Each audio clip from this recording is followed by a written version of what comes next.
बची हुई रोटी में एक अंडा डालें और ऐसी मज़ेदार और अनोखी रेसिपी बनाएं कि जो भी खाए खाता ही रह जाए। जब भी मेरे घर में रोटी बच जाती है तो मैं मिनटों में मज़ेदार सी रेसिपी बना लेती हूँ। आप भी ज़रूर ट्राई करिएगा। तो चलें शुरू करते हैं। आपने 2 से 3 आलू लेने हैं, उनको बॉईल कर लेना है। छिलके उतार के बॉईल करिएगा, फिर 6 से 7 मिनट लगेंगे आपको बॉईल करने में। आप इसको कद्दूकश भी कर सकते हैं, इसमें गुठलियाँ वगैरह बिल्कुल भी नहीं होनी चाहिए। एक छोटा प्याज डाल दें, थोड़ी सी शिमला मिर्च ऐड की है और हाफ़ टी स्पून काली मिर्च का पाउडर डाल दें।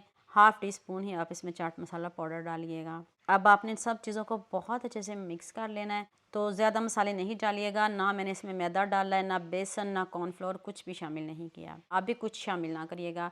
ये बची हुई रोटी है, इसमें आपने 2 चम्मच केचप और 1 चम्मच मायोनीज़ लगाएं और जो हमने बैटर बनाया वो सारा इसके ऊपर स्प्रेड कर दें। मैं बच्चों के लिए बना रही थी इसलिए मैंने ज़्यादा स्पाइसी नहीं बनाया, आप भी ज़्यादा स्पाइसी ना बनाइएगा। खूब सारी मोज़रेला चीज़ डालें, इससे आपकी जो स्टफिंग है वो बिल्कुल भी नहीं उतरेगी। तो आपने ना मैदा डालना है, ना बेसन, ना कॉर्नफ्लोर, कुछ भी शामिल नहीं करना। अब आपने इसको पकाना कैसे है ये भी बता देती हूँ। अब पैन में 1 चम्मच ऑयल ले लें, घी ले लें। आँच को आपने मीडियम रखना है, मीडियम आँच पे इसको पकाएंगे। इसका गोल्डन सा कलर लेके आएंगे। आलूओं वाली साइड है ना वो आपने पैन में रखनी है।